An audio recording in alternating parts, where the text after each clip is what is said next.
দক্ষিণ লেবাননের নাবাতিয়ের জিবদিন এলাকায় ইসরায়েলের ড্রোন হামলায় নিহত বাংলাদেশি নাগরিক শফিকুল ইসলাম ও নাহিদুল ইসলামের মরদেহ দেশে পৌঁছেছে।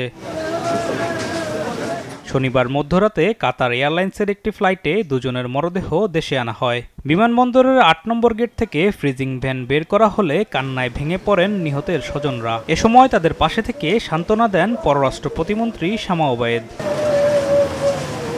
পরিবারের একমাত্র উপার্জনক্ষম ব্যক্তি হারিয়ে সরকারের সহযোগিতা চান নিহত পরিবারের স্বজনরা। মেয়েদের কি উপায় হবে? মেয়েদের বিয়ের সাথে কত খরচ, কত কি আছে কিনে করবে না। সরকার তো যদি না একটু আমার দিকে না তাকাই না করে আমি কি করে করবো বলেন? দায়িত্বগুলো আছে, প্রায় ৭-৮ লাখ মতো ঋণ আছে।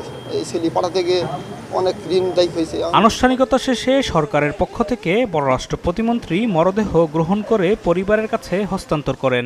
বলেন, মধ্যপ্রাচ্যের সংঘাতে এখন পর্যন্ত নিহত ১০ জনের ভেতর ৭ জনের মরদেহ দেশে আনা হয়েছে। শফিকুল ইসলাম এবং নাহিদুল ইসলাম নাহিদ খুবই রিসেন্টলি ওনারা গিয়েছেন লেবাননে কাজ করতে। একজন গত বছর গিয়েছেন, একজন এই বছর। অত্যন্ত দুর্ভাগ্য আমাদের জন্য যে ওনাদের দুজনকে আমাদের হারাতে হয়েছে এই যুদ্ধের মধ্যে। এখন পর্যন্ত আমরা ১০ জনকে হারিয়েছি।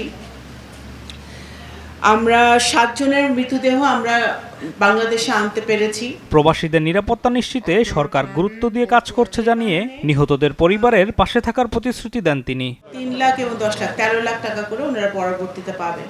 এবং আমি আমার বোন এখানে আছে, ওনার ছোট ছোট দুটো বাচ্চা আছে।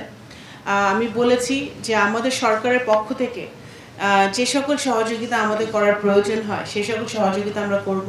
এই দুটো পরিবারের পাশে আমরা আছি, সবসময় থাকবো। এর আগে গত ১১ মে ইসরায়েলের ভয়াবহ ড্রোন হামলায় লেবাননে নিহত হয় শফিক ও নাহিদ।